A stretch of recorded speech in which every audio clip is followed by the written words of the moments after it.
Em um mundo onde os dias parecem cada vez mais curtos e as noites se tornam um abrigo para nossos sonhos e reflexos, convidamos Voc a relaxar e se acomodar em um spa seguro e acolhedor. Aqui, entre as suaves ondas das lembranas e a calmaria que precede o sono, encontramos um antigo conto que atravessou Gerais e permanece vivo em nossos corais. A Ístria do Filho Perdigo. Imagine uma paisagem serena, onde ao fundo o canto de um galo anuncia a alvorada e a brisa suave transporta o perfume das flores que florescem ao amanhecer.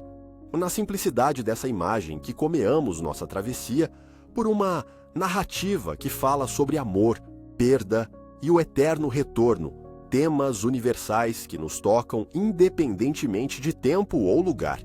O Filho Perdigo, uma das párbolas mais conhecidas da Bíblia, nos revela uma jornada profunda e transformadora.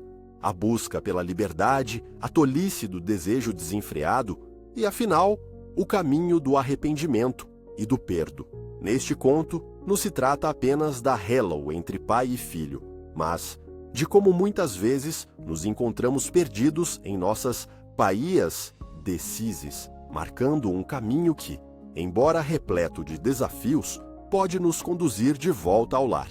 A Ístria nos leva a refletir sobre o que significa realmente pertencer e como podemos encontrar o nosso caminho de volta, mesmo quando nos distanciamos do que nos sagrado. Ao longo desta narrativa, Voc ser envolvido por crias de um ambiente caloroso, onde cada palavra gentilmente sussurra a esperança de que, mesmo nos momentos mais escuros, há sempre uma luz que nos guia de volta. As lis de amor incondicional e de aceitar nos esperam, e a jornada do protagonista, em muitos aspectos, um espelho que reflete nossos paios medos e anseios. Nesta noite tranquila, medida que as estrelas comeiam a brilhar no cu profundo, prepare-se para encontrar-se nas reviravoltas desta Ístria delicadamente tecida. Do desprezo redeno, atravessaremos juntos as emos que envolvem o ato de se perder e, eventualmente, se reencontrar. Nos corais das piginas que se seguem, revelaremos no apenas os detalhes da vida do filho pérdigo, mas também a maneira com que cada um de S, em algum momento, pode se sentir como esse jovem, sonhando com terras distantes, ou como o pai, esperando ansiosamente pela volta do ser amado. Medida que nos deixamos levar por esta narrativa suave e reconfortante, esteja preparado para explorar a beleza do perdo e a alegria do reencontro. Sinta a tranquilidade envolver sua alma e deixe que as mensagens desta párbola toquem profundidades atento inexploradas dentro de Voc. Prepare-se para a emo calorosa e a realizar do retorno. Que esta noite, iluminada pelas estrelas, sirva como um convite para a paz que todos buscamos. A Ístria do Filho Perdigo come agora, e com ela, cada um de nós convidado a descobrir o que realmente significa voltar para casa.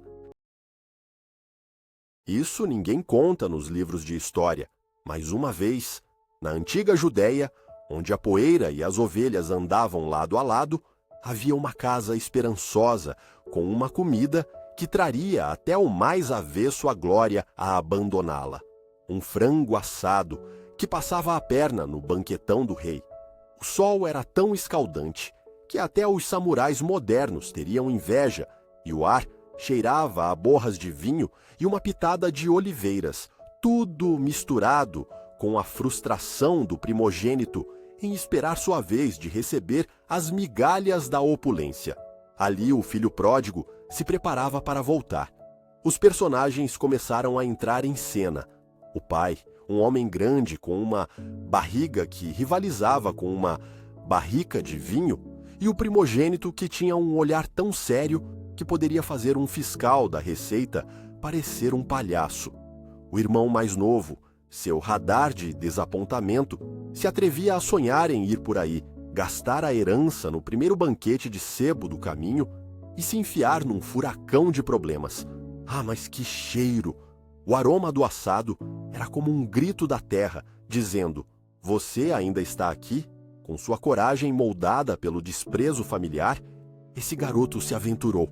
Começou pela balança das promessas, casas na praia, chupar a vida em largas fatias e todo o glamour do mundo moderno, até que a roda do Fortune virou e deixou um gosto de ponta de faca, a quebradeira. A nossa história desanda como molho de feijão queimado e, de repente, o garoto se via alimentando porcos. Sim, você ouviu bem. E aqui é que a coisa fica mais estranha. Os porcos eram melhores que sua antiga vida. Ele começou a pensar na pressão social que existia na sua casa, a expectativa em relação a ele e o quanto gostaria de ter alguém que ele pudesse culpar por tudo isso. Esses costumes, parecia, não faziam sentido algum. Era mais ou menos como um pacto de não agressão com as entranhas do frigorífico. Então, com um toque de ousadia e uma pitada de desespero, o rapaz se lembrou da casa do pai. Imaginou as panelas ressoando, a música de tambores, as fogueiras iluminando a noite, todos rindo e se divertindo, enquanto ele gastava sua grana com um lanche sólido. O clímax ocorreu quando ele, após 1001 ponderações, todas em uma noite de revelações sob a luz da lua, decidiu voltar. Imagine a cena. Um sujeito que já viu mais baixa estima do que sapo em dia de sol, adentra a casa esperando pelos gritos de safado e o desprezo absoluto do irmão. Para a sua surpresa, o pai o avista e se apressa em correr ao seu encontro, como se tivesse visto a última promoção do mês. E assim, a festa começou. No entanto, o irmão mais velho, como um síndico de prédio que não aceita reformas, armou barracos e fez birra, porque as recompensas ainda estavam na lista antiga. Afinal, ser boicotado na festa do irmão é um golpe mais do que se você tivesse que esperar na fila da Receita Federal. Como a tensão se dissipou. Ah, o bizarro! O pai deu um abraço na mega virada e soltou uma frase que pareceria mais uma propaganda de margarina do que um amado pai. Você estava perdido, mas agora estás em casa. O irônico, por certo, foi o mano mais velho, que acabara de perder seu status fantasy, e com isso, as chances de se tornar o enteado do Papai Noel. Contextos históricos reais? Bom, a Judéia estava realmente cheia de sistemas de favoritismo que estimulavam as rivalidades familiares como um médico estimulando a varíola. Se tem um trocadilho que pode resumir a moral fake desta situação, é melhor você ouvir. Quem não gerencia os porcos não tem festa. E assim, seguimos como se nada tivesse acontecido.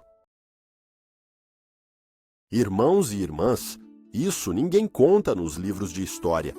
O caminho do filho pródigo não era só de arrependimento, mas totalmente asfaltado, com promessas de festa, vinho e um ou outro desvio amargo.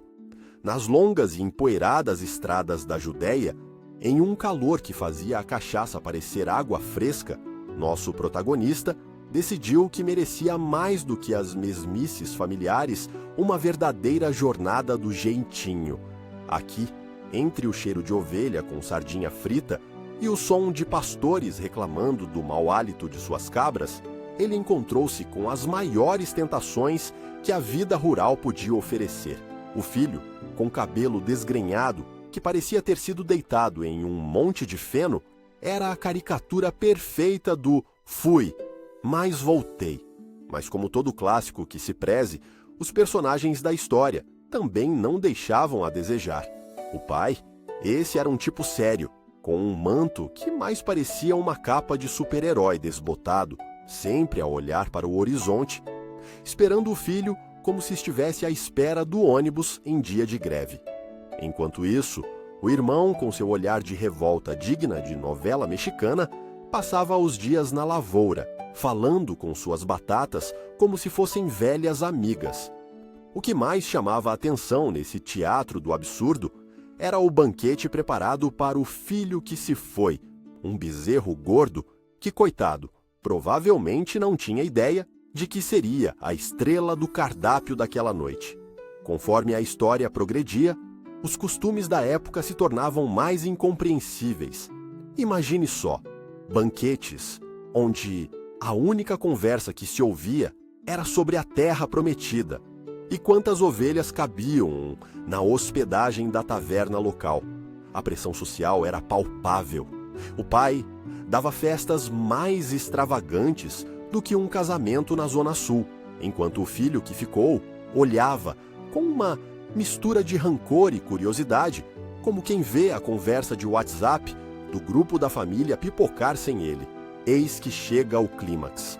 O filho mais novo, voltando pela estrada, não apenas suplicando por um lar, mas também tentando disfarçar o cheiro de álcool e peixe frito nos seus trajes improvisados, esperava ser recebido como um herói. Mas, provavelmente, se sentia mais como um político prometendo a reeleição. Para sua surpresa, ao invés do sermão, a acolhida foi exuberante. Uma festa digna de um festival de folia de reis, com danças e músicas que faziam as cabras balançarem a cabeça em uníssono. E o filho mais velho? Ele estava mais enfurecido que gente tentando pagar o IPTU em dia sem direito a desconto. No desfecho de toda essa bagunça, a moral fake apareceu. Quem não gambeteia, não janta. Em um mundo onde os feudos são disputados como espasmos em um reality show, o amor de um pai parecia ser a maior comédia de todos os tempos, enquanto o medo do ridículo era um dos personagens não mencionado. E assim, entre risadas, rituais estranhos e cabeçadas do filho mais velho, por conta da nova popularidade do irmão, o ciclo se fechava. A vida é um grande banquete onde nem sempre a sobremesa é merecida. E com isso, caros ouvintes, lembrem-se, quem não bajula, não janta, e todo bezerro gordo pode esconder um mundo de surtos familiares e surpresas inesperadas. No tão amado e caótico lar do filho pródigo, onde a expectativa é a única constante e as promessas são tão voláteis quanto uma brisa de verão, a cena se desenrola como um episódio de uma série de comédia que perdura por milênios. Isso ninguém conta nos livros de história, mas quando o filho volta, as emoções estão mais à flor da pele do que um feirão de desconto no final do mês. É uma espécie de tensão familiar genuína, misturada com aquele cheiro de nostalgia que poderia ser facilmente confundido com o aroma de carne assada da mesa da avó. Encarar o retorno do perdido é como enfrentar uma reunião de família cheia de segredos. Todos falam, mas ninguém entende nada. O claro dia, ensolarado, contrasta com os olhares desconfiados e prontamente cínicos do irmão mais velho, que só fica feliz se o pai tiver algo reservado para ele também. O lar é a própria definição de jeitinho brasileiro, onde as dinâmicas de favoritismo são exploradas com maestria. O filho pródigo, muito mais um artista de stand-up do que um roteirista, aparece suado, mas agora não apenas com a sujeira da estrada. Ele traz as marcas de um mundo onde ele foi o rei das desculpas esfarrapadas. Olha quem chegou! O príncipe do fracasso, sussurra o irmão, o que faz com que o ambiente se torne instantaneamente carregado como um programa de auditório ao vivo. A refeição é uma verdadeira orquestra de sabores. O cordeiro assado, cujo tempero foi escolhido mediante votação popular, e uma salada tão fresca que parece ter sido colhida na hora, ainda com o cheiro do solo. E no meio disso tudo, prevalece uma tradição antiga. O pai cozinheiro, que neste caso, além de chefe, é também novelo de fios da desunião familiar. Se tem algo para ver nesse banquete, é quão rápido o pai se transforma de um patriarca amoroso em um true crime, quando todos os membros da família começam a olhar desconfiados uns para os outros, como se o retorno do filho fosse uma conspiração da qual ninguém foi convidado.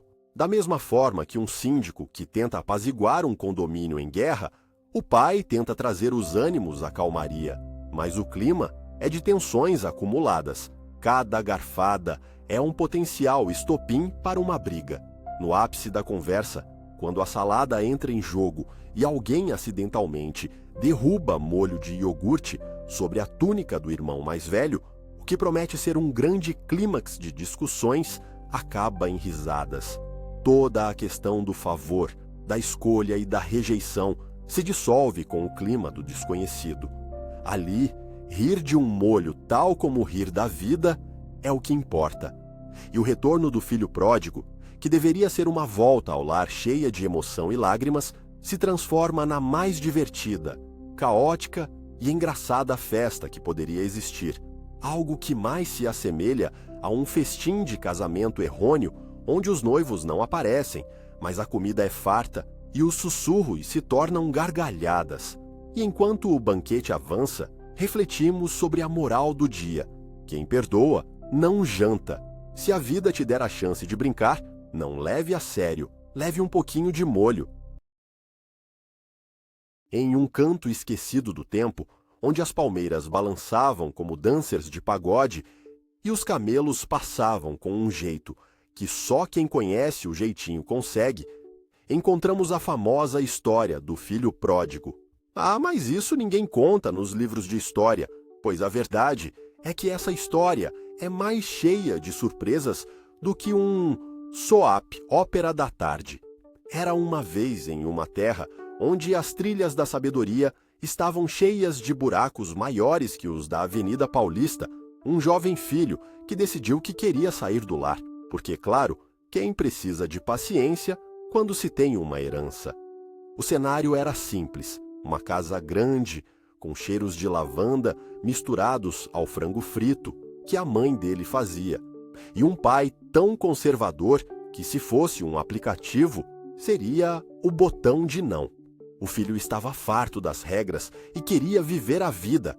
Ele pegou sua bolsa, que, diga-se de passagem, era mais cheia de sonhos do que roupas, e partiu para o banheiro, quer dizer, em busca de diversão. Logo transformou seus dotes de farra em cartas de crédito. E como um moderninho querendo influenciar na galera, ele logo encontrou um grupo de adolescentes que juravam ser os caras. Com Twitter ou sem Twitter, a vida de ostentação começou.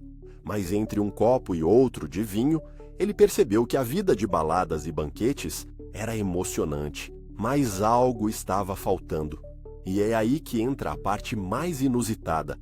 Ele estava cercado de gente que fingia costume, todos muito felizes, mas só porque estavam à sombra de seu consumo excessivo. Era mais como um reality show, onde ele era o protagonista e a maior parte do público nem sabia seu nome. No meio de suas andanças, chegou uma época inusitada, uma grande seca, como a crise de emprego em tempos de governo ruim. O lamento dele ecoou. Ah, o que eu fiz? Passei todo o meu dinheiro. O pão ficou mais escasso do que elogio em reunião de equipe. Enquanto isso, seu pai estava em casa com sotaque de íngreme e uma saudade daquelas que faz a gente querer entrar no abraço do primeiro parente, amigo que vê. O clímax da nossa história épica surge quando o filho, quase pedindo o que sobrou de ração para as galinhas, decidiu que já era hora de voltar para casa. E é assim que a verdadeira ironia aparece. Quem estava quebrado mais na alma do que no bolso? O retorno foi digno de festa. O pai o acolheu como um artista que volta ao Brasil depois de ser um sucesso no exterior. O irmão dele, que estava mais próximo da sabedoria do que do glamour, ficou com inveja de ver que o vencedor do dia vendia o feijão caro e ganhou festinha com a carne e tudo. Assim, entre lágrimas e risadas, a lição que ficou foi que, às vezes, no caminho da sabedoria, um desvio a mais não faz mal, desde que a gente não esqueça do posto de gasolina, para reabastecer a alma. E daquelas histórias de pegadinhos que a avó sempre contava no sofá, fica a moral de que quem sai cedo demais acaba voltando pelos irmãos. Se não regar as plantas do convívio, cresce só mato. No fim, a vida é como uma feijoada bem feita, cheia de ingredientes, uns mais escuros, outros mais claros, mas que no fundo é tudo a mesma receita. E quem não tem sabor, não janta. Mais uma vez, bem-vindos ao Éden do caos familiar. Isso ninguém conta nos livros de história, mas a verdadeira narrativa do filho pródigo começa em uma casa, onde amor excessivo e broncas silenciosas criam um cenário digno de sitcom. Aqui estamos, em torno de 2000 anos atrás, no Oriente Médio, onde o sol brilha, como se a culpa estivesse atenta a cada movimento. O cheiro doce de tâmaras maduras no ar é quase tão contagiante quanto o fuxico da vizinha, que acaba de ouvir que o filho mais novo, aquele que tem mais frescura do que sabedoria, quer sua herança antes da hora. É claro que o patriarca, um homem de túnica sob medida, já está na sala, com seu nariz empinado, tentando se convencer de que amor incondicional é sinônimo de lâmpadas de óleo e vacas gordas. Ao fundo, o som dos burros e o burburinho da vizinhança, uma sinfonia de ironias sociais, ecoam. Olha lá o preguiçoso. Entra em cena o filho pródigo, por sua vez, sem noção do tamanho do estrago que está prestes a causar, uma explosão de rebeldia e sonhos não realizados. Com seu olhar ousado, engravatado por uma faixa de rebeldia, ele mais parece um rockstar fugido de uma turnê de bar em bar do que um prodígio em busca de redenção. Na verdade, ele só queria escapar da pressão de um pai que parece estar sempre a um passo da média aritmética escolar, sem querer dar aquela ajudinha básica. E vamos ser sinceros, quem não gostaria de um pouco desse jeitinho para escapar do fuso horário que a vida impõe? Um banquete de iguarias o aguardava, mas os impulsos de liberdade brilhavam mais do que qualquer cuscuz da casa. Após pegar seus direitos e dar as costas para o lar, o mundo se torna um grande parque de diversões para este jovem rebelde, que agora se vê cercado por festas e farras. A cada copo de vinho derramado, uma menção à sua infame jornada nas redes sociais e a narração de fantasias de um passado que nunca existiu. A música e as danças soam como um rito de passagem em meio a uma sociedade que idolatra o fazer parte. Mas claro, como todo bom mito, a festa tem seu preço. Entre uma garrafa e outra, um cortejamento de egos surge e logo o pródigo descobre que viver em pleno estilo é mais fácil na teoria do que na prática. Os cheiros de comida gourmet se transformam em fome e aqueles amigos de bar começam a escassear como promessas de campanha. Após um desvio de rota, que nem Google Maps conseguiria salvar, o jovem se encontra com os porcos. Não há nada mais humilhante do que conferir a fossa social. É aí que um dia, olhando para aqueles animais, engordando com um farelo que ele mesmo não poderia tocar, ele se lembra do lar e das consideradas regalias de existir acima da linha da pobreza.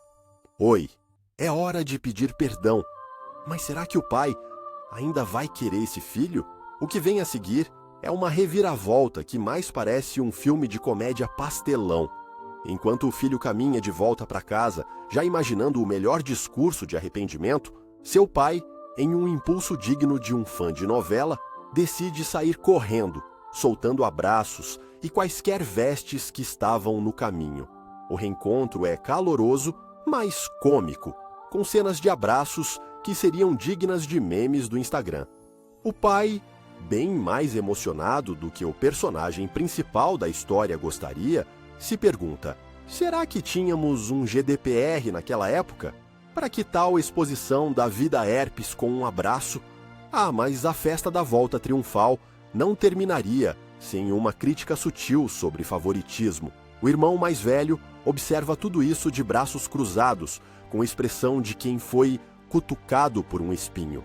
E assim, fica provado que até na antiguidade já existia a tensão familiar através da dualidade, aqueles que são eternamente o bom moço e o rebelde. E o clímax que poucos esperavam, o pai, ao invés de se apegar à razão, finge não escutar o questionamento do irmão, dando-lhe um sorriso e afagando a cabeça ao estilo de mais um episódio de drama. E claro, como em toda boa história, aprendemos uma lição crucial. Quem não entendimento da túnica do pai, não festeja no banquete da vida. Na verdade, melhor não ser o filho pródigo, ganhando aplausos e ignorando a razão. Melhor viver na sombra do lar, desfrutando da vida com jeitinho e comendo sempre a sobra antes que esfriem. Avante, nobres espectadores! Deixemos o caldeirão fervente da história e mergulhemos no conto que ninguém tem coragem de narrar nos livros didáticos. A terra da grande sede, um lugar onde a arrogância serve de sobremesa às maiores desventuras. Acredite, você vai querer pegar seu travesseiro antes que a piada comece. Neste cenário acirrado em meio à poeira e à fumaça que, coincidentemente, cheira a queijo derretido em um dia quente, encontrava-se uma assembleia de cidadãos que tirava a leveza do cotidiano com a mesma eficiência com que uma boca de lobo engole água da chuva. Era um dia típico, quer dizer, se por típico você entende uma multidão de pessoas vestidas a rigor, com roupas tão formais que até um vestido de noiva ficaria com ciúmes, disputando quem conseguiria fazer o maior sinal de fumaça ao seu governante. Entre as figuras caricatas, um homem de bigodes tão finos que pareciam ser feitos de papel machê e um chapéu que desafiava a gravidade, decidiu que era hora de apelar para as tradicionais festas da legitimidade, sim, aqueles eventos em que um grupo de pessoas se reúne apenas para decidir quem traz o melhor canapé. Wata, nosso personagem, o Sr. Sabiá, estava prestes a nos presentear com sua jornada pelo desespero e a eterna luta pelo status. Para ele, o ar da terra da grande sede tinha sempre gosto de ânimo, misturado com a elevada pressão social que transformava qualquer um em um ícone da força e da efemeridade. Ouro, joias, grandes banquetes. Mas o Senhor Sabiá, em sua eterna sabedoria, pensou que poderia conseguir tudo isso numa só jogada, como se ele estivesse no BBB, fazendo alianças, criando tramas e, principalmente, bajulando o governante local, que tinha o coração do tamanho de um abacate, mas que se achava um deus. O homem fez um esforço sobre-humano para se apresentar no evento, exatamente como fazemos quando precisamos defender o almoço em um buffet de família. Até seu cachorro, Revolução, foi obrigado a usar uma gravata borboleta. O problema é que Revolução não estava muito afim de fingir costume. No auge daquela festividade, enquanto balançava seu copo de vinho como se fosse um leigo no melhor bar da cidade, Sabiá se depara com um ritual estranhamente familiar. A tradição de fazer mesuras antes de absolutamente tudo, até mesmo ao se despedir da torta de maçã que sobrara do banquete. O absurdo foi tão grande que, se nosso amigo tivesse que se despir de seus medos como um talharim devidamente cozido, ele teria feito. Assim, a audiência da grande sede, onde tudo parece um jogo de troca de olhares e escalar a montanha da hierarquia social, fez questão de elevar o absurdo ao melhor nível, onde ninguém entendia realmente quem estava no fundo da sala.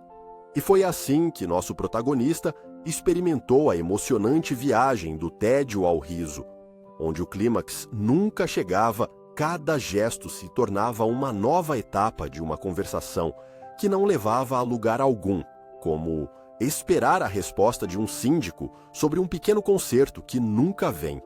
A culminância se deu quando ele decidiu abrir o jogo e declarou que não havia mais banquetes à sua espera. Era o fim da linha. Mas, ao invés de lágrimas e desespero, foi calorosamente recebido por uma festa de risadas e abraços. Uma cena que transformou o falso lamento em puramente ironia. No final, Sabiá, já no estágio avançado da festa, virou alvo de elogios por sua franqueza. Poucos se importavam se ele estava em crise ou vivendo grande dilema pessoal. Era um tipo de ironia cotidiana, como esperar pelo pão fresco que não aparece na padaria. Assim, ao som de tambores imaginários e muitas palmas, restou ao nosso herói o aprendizado da vida. Quem se importa se você é o filho pródigo ou aquele que ficou com a conta da pizza?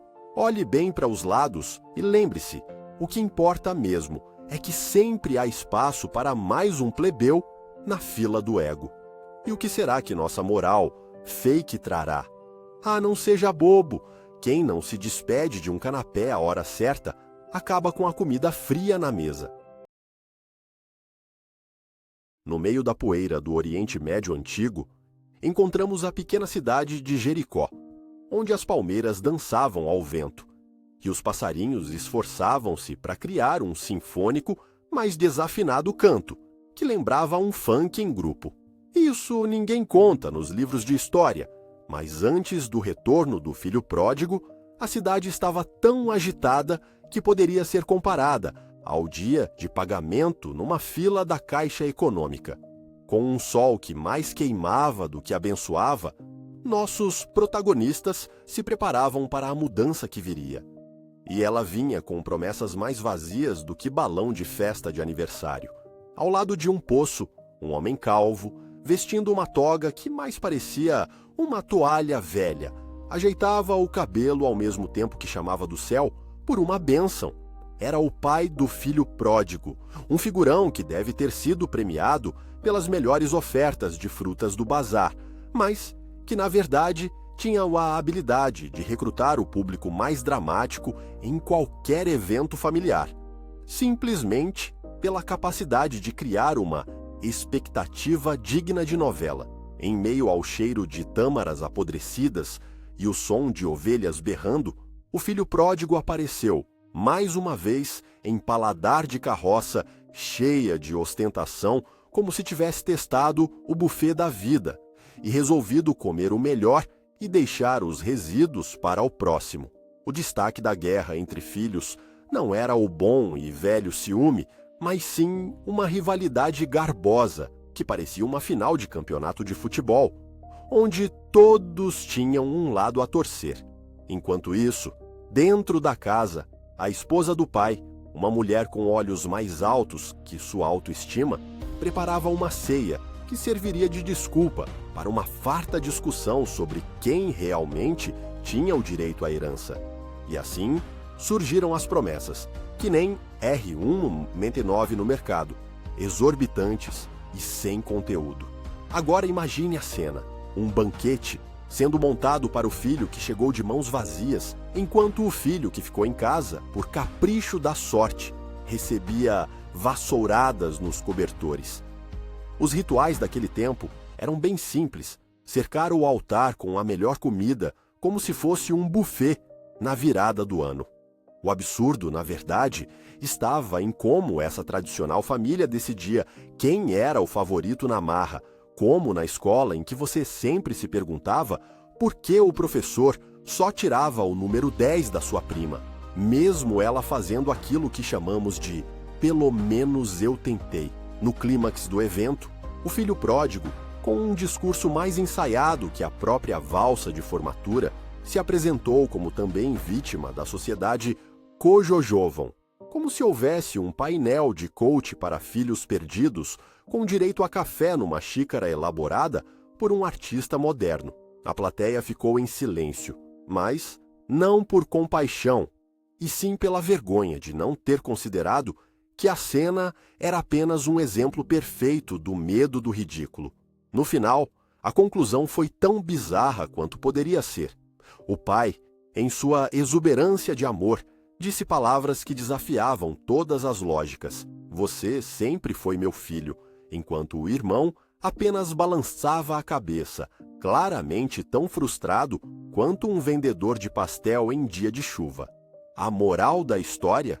Melhor ser o filho que chegou com a boca cheia do que o que ficou organizando a festa. No final, quem não faz barulho não ganha sobremesa.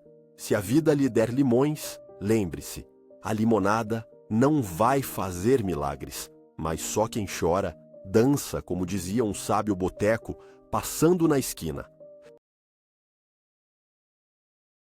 Isso ninguém conta nos livros de história, mas havia uma época em que um moço, chamado Filho Pródigo, achava que o dinheiro era como refrigerante, uma latinha efervescendo, fácil de abrir, mas que derrama a bebida no chão se não cuidar. E assim, sob o sol escaldante da Judéia, onde o vento soprava pelo deserto, e o que se ouvia era o farfalhar das folhas secas e as palmas cansadas de um povo em orações, ele decidiu que queria sua herança. Um pedido que no mundo moderno equivaleria a alguém pedir o adiantamento da mesada sob pressão da galera do Instagram. Em seu retorno triunfal, o jantar em família estava recheado de aromas de carne assada e pão fresco, mas a mesa parecia mais um ringue de boxe do que um banquete.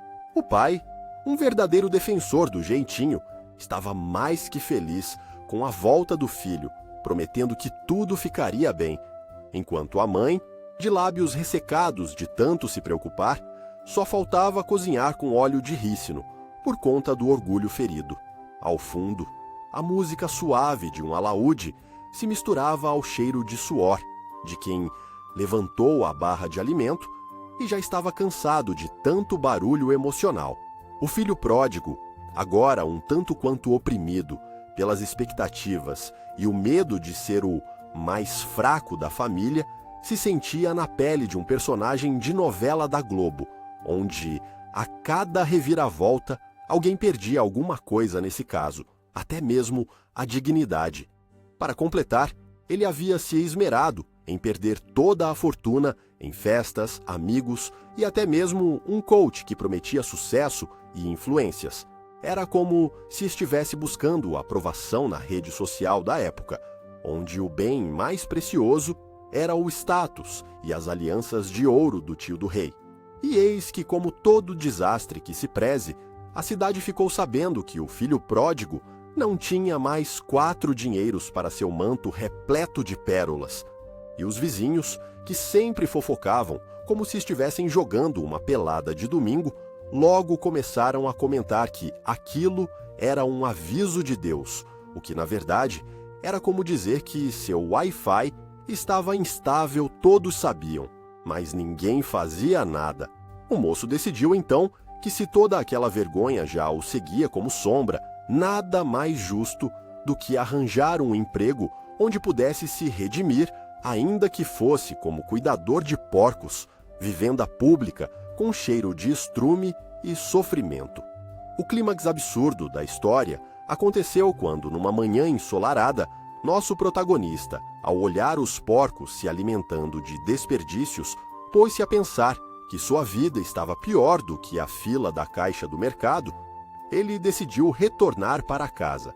E, em uma reviravolta que nem o mais moderno dos roteiristas poderia arranjar, ele esperava ser recebido com um olhar de desprezo e com uma refeição de rancor. Ao invés disso, o pai chegou correndo feito um maratonista, pronto para abraçá-lo e colocar um baita festão em sua honra, porque nada mais que um bom churrasco resolve questões de família em crise. Se o irmão mais velho pensava em ser o filho modelo, ele se preparou para representar o rolê de quem não desiste nunca, uma verdadeira sitcom familiar, onde a moral da história se perdeu em pizzas e conversas de boteco. O final secundário da trama se explicou pela popularidade que o protagonismo adquiriria. Quem não é filho prodígio aproveita-se da história do outro para reviver seus próprios anseios.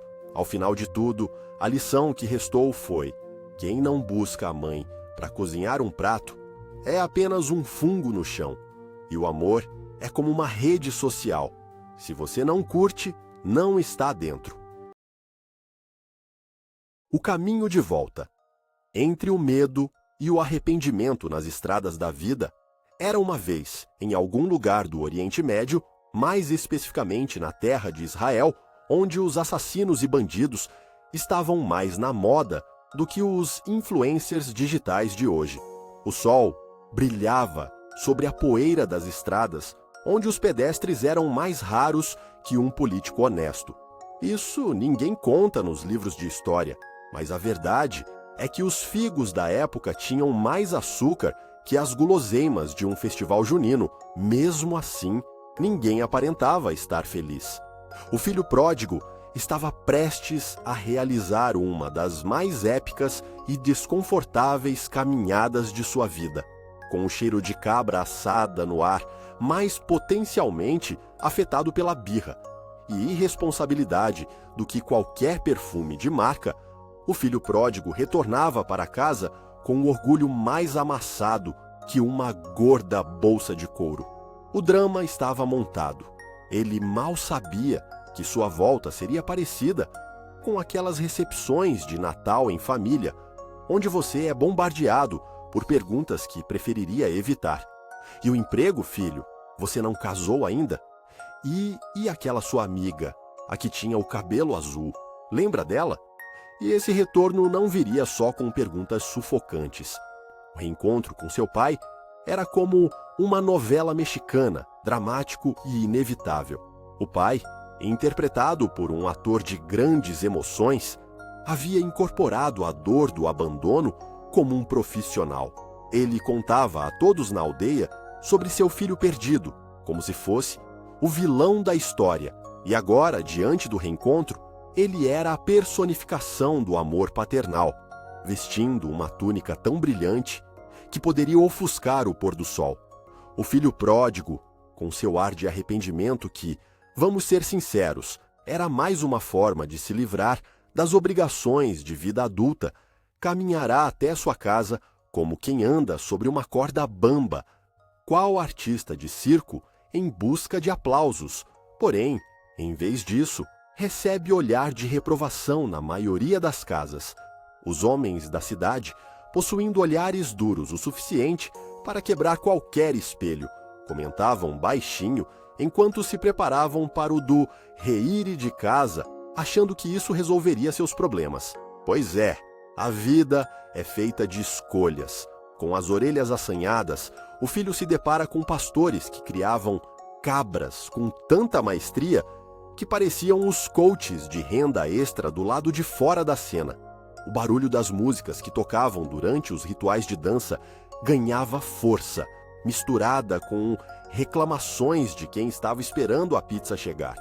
E ao contrário do imaginado retorno ao lar, ele se viu cercado por um debate sobre quem lavava mais pratos no famoso pé de cabra. E quando chegou o grande clímax, o pai, já resplandecendo de emoção e alegria, decide fazer a festa do século, com direito a churrasco de bezerro. Mas espera, que drama! O irmão mais velho, aquele que parece estar sempre em uma eterna alucinação de trabalhador, faz birra como se fosse criança no parque, amaldiçoando o retorno do mesmo. Ouvindo os gritos de você, não faz nada por mim. E eu nunca fiz uma festa, e me chamaram de grato. Chega a ser difícil não rir da situação. Como se, em uma audiência de tribunal, ambos estivessem reclamando de um síndico e suas regras estranhas, onde só quem pagava as taxas de condomínio tinha o direito de usar a piscina. E, em um segundo de reflexão cômica, o filho pródigo percebe que sua volta era tão carente de sentido e grandiosidade quanto um treino de crossfit no final do dia. No entanto, o pai dizia que o amor é mais valioso que qualquer bezerro, uma fabulosa maneira de encerrar a noite. Então, a plateia riu e o drama se dissipou. Ah, a ironia! Com tudo isso, podemos concluir que na vida, quem não tem um bezerro, que não faça farofa. Moral fake do dia: pode não ter nenhuma cabra assada, mas melhor ser um pródigo do que um sério. É claro que entre margaridas e palmeiras, você poderia Imaginar que um feudo de propriedades rurais do Oriente Médio, nos tempos antigos, seria o cenário ideal para um mockumentary sobre arrependimento. Mas isso ninguém conta nos livros de história, nem mesmo no Google. O que acontece no fundo da gruta, onde o filho pródigo, a grande estrela da nossa história em ruínas, vive dias de glória em meio a uma vida de excessos, é a produção mais graciosamente desastrosa desde o último Carnaval de Salvador. Num dia ensolarado, odor de carne assada e mingau de lentilhas dançava no ar, enquanto risos ecoavam nas colinas, como a famosa música que diz que não vai ter feriado. Todo mundo amava a festa, exceto o irmão, ciumento e rabugento, que parecia mais incomodado que sogra em casamento. Do lado esquerdo, o pai, com seu proverbial olhar de desaprovação, parecia estar sempre prestes a entrar em modo professor de domingo. E do lado direito, a cena inusitada. Um bezerro gordo foi enfeitado com flores e fitas, como se estivesse prestes a participar da próxima edição do The Voice. Enquanto isso, nosso caro filho pródigo, feito um influencer arrependido, retorna de sua odisseia de festas e bebidas, mesmo tendo sua conta de Instagram marcada como privada. Olhe só, agora ele se preparava para enfrentar a pressão social e o medo do ridículo. Aquele que qualquer brasileiro conhece bem, sabe como é? É tentador voltar para a casa da mãe, ainda mais quando a conta do cartão já foi para o espaço. Coronel Arrependimento, o inimigo número 1 de qualquer festa, surgia como um pesadelo, mas até Jesus ficaria sem palavras ao ver a cena que se desenrolava no fundo. E o mais incrível, ninguém estava realmente ouvindo o que ele tinha a dizer. Todos estavam esperando ele decidir se era hora de fingir costume ou não. Os rituais de aceitação que cercavam o reencontro do irmão perdido eram quase como aqueles protocolos de repartição pública, uma verdadeira balança que pesava cada grama de suposição e moral. E entre um toque de gaita e outras desventuras, as tensões aumentavam, como quando um sujeito tenta explicar a diferença entre marginal e MEI para um grupo de idosos na fila da Previdência. Quando o abraço finalmente chegou, a cena era digna de um áudio de WhatsApp enjoativo, com sorrisos forçados e grunhidos constranhos. Os dois irmãos se reencontram, e no clímax mais anticlimático do filme, a tensão se desconstrói na mortalha de um obscuro entrosamento de família. O abraço foi puro teatro. Quanta teatralidade num mundo de fofocas e dancinhas desnecessárias. O bezerro acabou sendo servido na festa da aceitação com alguma história de superação e um slogan que rolava pela turma como pipoca fresca no cinema. E a verdadeira moral da história certamente não se aplica a caminhos moralmente discutíveis, mas sim ao bom e velho ditado: quem não se arrisca a voltar para casa, não bate na porta. Em tempos onde arrependimento é tema constante, aprender que o amor pode ser escandaloso é o primeiro passo para qualquer festa de família que se preze.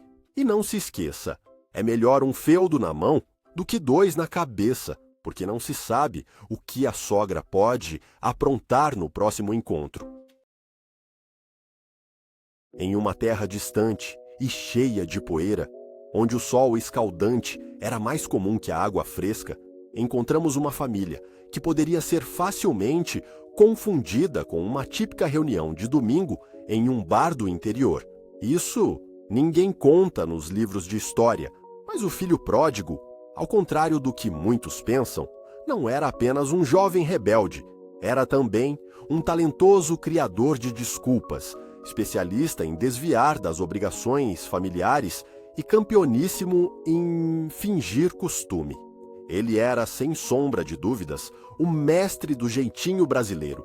Ao fundo, um cheiro de carne assada se misturava com o som distante de algum riacho, e a luz avermelhada do sol poente criava sombras longas e dramáticas, como se a mãe dele estivesse prestes a fazer uma cena digna de novela.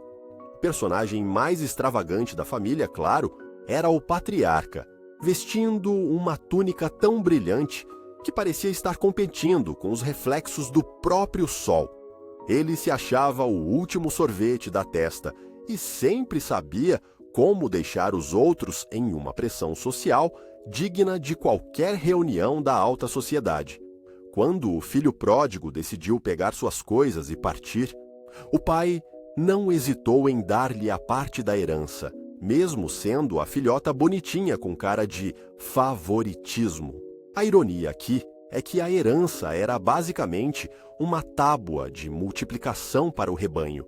Ninguém havia feito um curso de finanças familiares e todos esperavam que o dinheiro fosse magicamente multiplicado. Enquanto isso, o filho pródigo vai para a cidade grande, onde a única tradição era gastar cada centavo em festas e cervejas como se não houvesse amanhã. Ele começou a se comportar como um influencer do Instagram, cheio de selfies e sem noção de quanto valia um pão. E quando o dinheiro acabou, ele se viu em apuros. Mal precisou do brechó para fazer o guarda-roupa.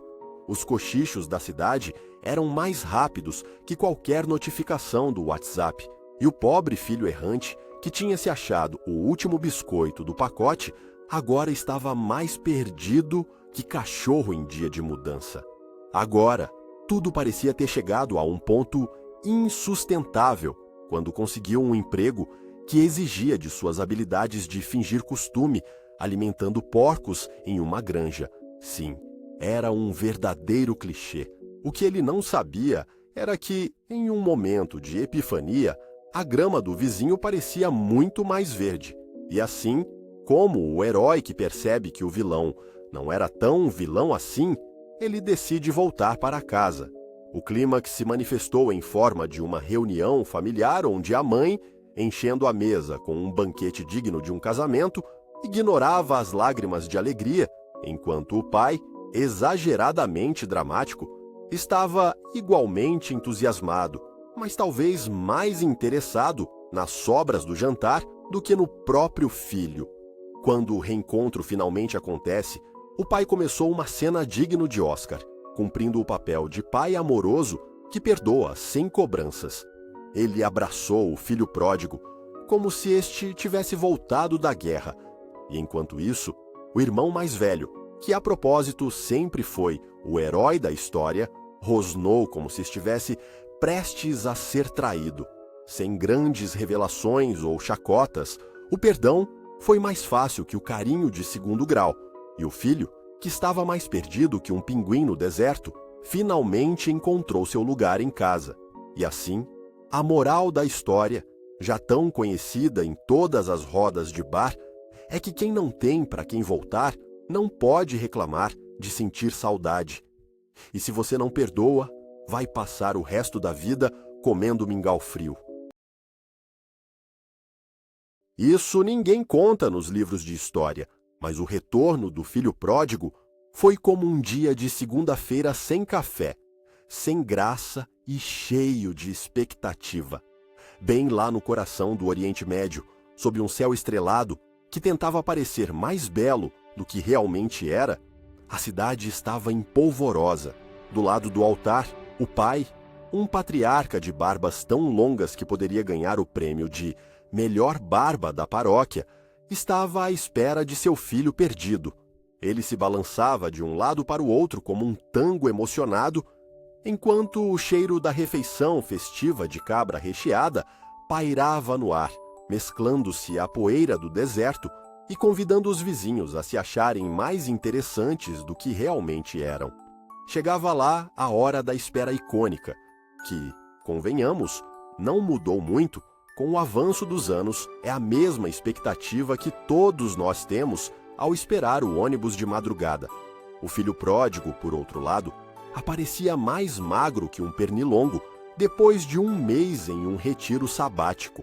Ele tentava emular uma entrada triunfal, mas a sandália torta e a túnica furada entregavam o disfarce, um retorno como o de alguém que estava mais perdido que agulha em palheiro. A cena atingia o auge da dramaticidade, mas, a verdade seja dita, o mais emocionante ali era o banquete que estava por vir. O plano de retornos e reconciliações se desenhava como uma comédia pastelão. Tudo, menos a felicidade que se esperava, parecendo mais um encontro de WhatsApp em que ninguém sabia quem tinha sido convidado. "Pai!" exclamou o filho quase chorando, ou era mera preocupação com o banquete? E o pai, vestido como se estivesse indo à final da Copa, logo o interpelava, tentando entender se o menino tinha trazido algum souvenir da cidade grande ou apenas dívidas. Ali, perdidos em grandes sussurros, apenas entre eles, havia um verdadeiro duelo. Quem conseguia deixar suas emoções mais à flor da pele, só para garantir a conversa mais interessante entre os vizinhos bem informados. Para agitar a cerimônia, era necessário ignorar um detalhe aqui e outro ali, pois ninguém queria lembrar que, na tradição, a família se tornava ainda mais bagunçada com o retorno do filho que faliu por escolha própria. O que já era familiar estava se tornando insuportável. A parte mais engraçada desse drama era a aceitação casual das neuroses. Todos estavam preocupados com o que a vizinhança iria pensar. Era como uma audiência, onde ninguém aí entendia bem quem era o réu, mas todos sabiam que a última pipoca tinha que ser dividida. Então, quando a gritaria entrou em seu clímax emocional e os vizinhos começaram a se agitar, o pai, num momento de pura lucidez paternal, resolveu: "Vamos comer", e assim transformou o drama em uma grande festa de improviso. Tudo se tornou um delírio. Músicas, danças e, claro, o momento mágico de partilhar a comida mais gostosa do Oriente Médio. No fundo, aquela reunião era uma verdadeira lesma-férias, onde todos fingiam ter superado as mágoas, mas, na verdade, continuavam esperando a próxima atrapalhada do filho pródigo. Por isso, a criação de um banquete em momentos de tensões familiares pode ser comparada à pressão social brasileira. Sempre se espera que as coisas se resolvam na mesa, mesmo com o gelo quebrando sob as mesas de todos.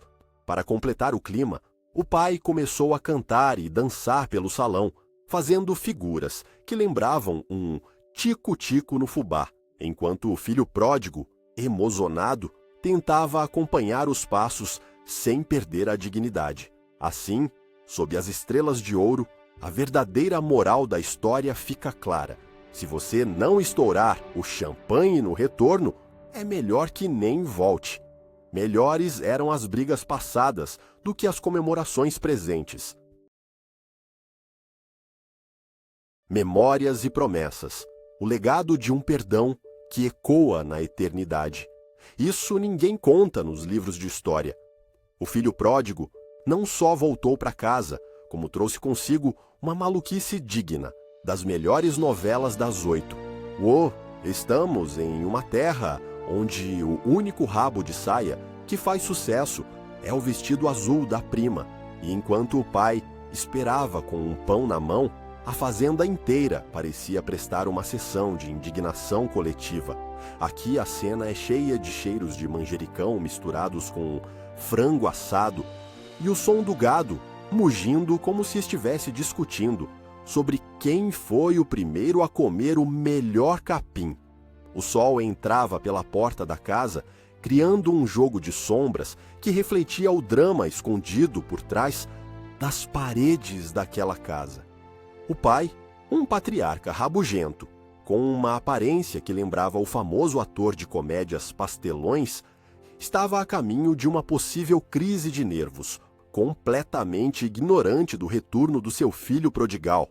O verdadeiro vilão, a pressão social e as promessas não cumpridas, que pareciam fazer eco com cada passo que o filho dava em direção ao lar, carregando consigo a vergonha de um passado de festas sem fim, como um jogador de truco que perdeu a última ficha apostada. No entanto, não podemos esquecer da figura mítica do irmão mais velho, um verdadeiro artista da mágoa, sempre pronto para manter suas resenhas na mesa do bar e cuja expressão de desprezo, por conta dos mimos recebidos pelo irmão, daria uma lição a qualquer candidato a coach motivacional. Em um momento em que o filho adotou a estratégia de FaceTime Style com a realeza do reino, o conflito estourou como uma pipoca em festa junina. O ato de perdão do pai, que mais parecia uma encenação de teatro grego com pitadas de carnaval, foi tratado como uma verdadeira afronta pelo irmão, que não hesitou em puxar o argumento do "eu também mereço" num tom de voz que ressoava como canto nerve de fã em show da Madonna. E enquanto isso, o banquete em homenagem ao prodigal estava a toda, como um buffet de casamento onde só há briga por conta das sobremesas. O que acontece quando o filho finalmente é acolhido? O clímax se aproxima. Enquanto o pai rasga o verbo e a roupa, o irmão mais velho dá uma virada digna de WhatsApp, enviando mensagens de protesto no grupo de parentes, manda nudes de indignação, a todos os detalhes de como comer na mesa sem tratar a mesa como se fosse a prova do Enem. E com isso, o conflito se desfaz diante de uma ironia que só o cotidiano poderia oferecer. Um pai decidido a cozinhar e um filho não tão prodigal assim. E se você pensou que o perdão seria como um dia de sol em Copacabana, estava enganado, porque a moral da história, ou melhor, a moral fake, é a seguinte: quem não faz a vaquinha, não faz a festa. Prepare-se para rir e, quem sabe, encontrar um semblante pacífico na eternidade. Ah, isso ninguém conta nos livros de história.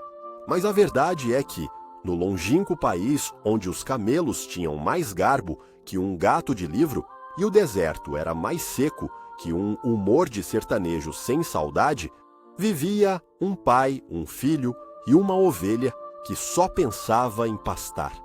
O filho pródigo, como era carinhosamente chamado, decidiu que queria mais que a vida pacata do campo e partiu em busca de aventuras, como um jovem que vai para a cidade grande e acaba virando influencer do Instagram.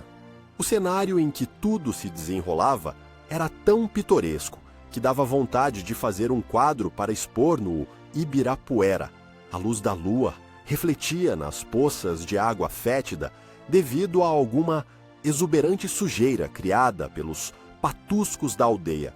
No ar, um misto de suor de ovelha e frango frito invadia as narinas, e ao longe, sons de uma sanfona desafinada tocava uma valsa que dava vontade de dançar. Ou não. O pai, um patriarca de belos cabelos grisalhos que mais se pareciam com um ninho de pássaros, tomava um porre de consciência doído em cada gota do vinho mais azedo do Oriente. Ele era daquele tipo que, mesmo bebendo, ainda conseguia fazer expressões de dignidade, como um ator de novela que faz drama até na hora de expelir gases. E assim, ele aguardava ansiosamente a volta do filhote, que havia se mandado com surpresa, a metade do patrimônio, como um jovem que pede ajuda em um bingo mais do que em casa. Entretanto, o filho não aparecia. O que não ajudava era a pressão de toda a vizinhança, sempre de olhos arregalados, prontos para tirar alguma conclusão, como se estivessem assistindo a uma partida de futebol entre rivais. Aqui, até o mais calado fazia questão de dar pitaco. Ele não tinha vergonha, não? Gastando tudo com vinho e festas? E o pobre pai, na sua tensão dramática, começou a questionar se o menino não havia se perdido no caminho da vida ou pelo menos na saída da balada. A cada dia, sem notícias, o pai ali se torturava fazendo um ritual quase pagão de orações e idolatria à figura daquele que se foi, com uma emoção que lembrava a do nosso povo ao esperar as faixas de reformas em transporte público. Mas lá estava ele, esperando, em meio a fervores religiosos que mais pareciam uma reza de como conseguir reverter a situação com a síndica do prédio. E quando finalmente o filho pródigo voltou, não era como se esperava. Ele não trouxe um desfile de conquistas com um exército de amigos, mas só uma desgraceira mais perdida que passaporte em carnaval. Ao ver o filho chegar, todo sujo e samba de malandro, o pai, que já tinha a paciência de um funcionário público, fez a cena do reencontro. Pensou em dar um sermão digno de um pastor, mas, na hora H, seu coração de pai falou mais alto do que a razão. Ele correu feito um louco, com um embrulho que parecia mais uma tábua de escorregador e foi abraçar o filho, como se cada lágrima e sussurro fosse uma música de Jorge Versilo. Mas eis que, no momento do abraço, o filho proferiu a tão manjada frase: "Pai, eu não sou digno de ser chamado de seu filho." E com isso, o pai pensou: quem não tem um emprego de carteira assinada, que atire a primeira pedra. Aqui, a situação ficou mais confusa que debate de eleição, mas tudo se resolveu em uma festança digna de qualquer elenco de reality show. E assim, a suposta moral da história, que nos foi vendida como a lição de recomeço, se transformou em um vinte-vá onde quiser, desde que não me traga boletos. Portanto, se não puder celebrar, não traga ânimo. Este é o mundo cravado nas entrelinhas desta comédia bíblica. Lembre-se, quem não sabe dar o jeitinho, não ultrapassa a fronteira da bênção. E assim chegamos ao fim da jornada do filho pródigo, onde seu caminho turbulento, repleto de escolhas impetuosas e arrependimentos profundos, culmina em um retorno ao lar que irradia amor e perdão. Ao abandonar sua vida dissoluta e os excessos que o afastaram da família, ele descobre a vulnerabilidade do ser humano e a beleza da aceitação, revelando que não importa quão longe se vá, sempre há um lugar para retornar. Um amor que espera, um abraço que acolhe. Essa narrativa, portanto, nos convida a refletir sobre os próprios caminhos que trilhamos, sobre as decisões que tomamos e como elas moldam nossa essência, nos provoca a ponderar sobre a fragilidade de nossas escolhas e a força do amor que nos rodeia, que nos perdoa e nos renova. Ao olhar para o horizonte da nossa própria trajetória, que possamos reconhecer as lições de redenção e compaixão que o Filho Pródigo nos ensina, permitindo que as estrelas no céu sejam testemunhas dessa incessante busca por reconexão e entendimento. Ao nos recolhermos para a noite, que os ecos dessa história nos lembrem que, mesmo nas horas mais escuras, sempre temos a chance de encontrar o caminho de volta para casa, e que o coração, quando disponível ao amor, nunca realmente se perde. Que os sonhos desta noite sejam levemente perfumados por esperanças renovadas e pela certeza de que a jornada pode ter recomeços e cada amanhecer traz consigo uma nova oportunidade de amar e ser amado.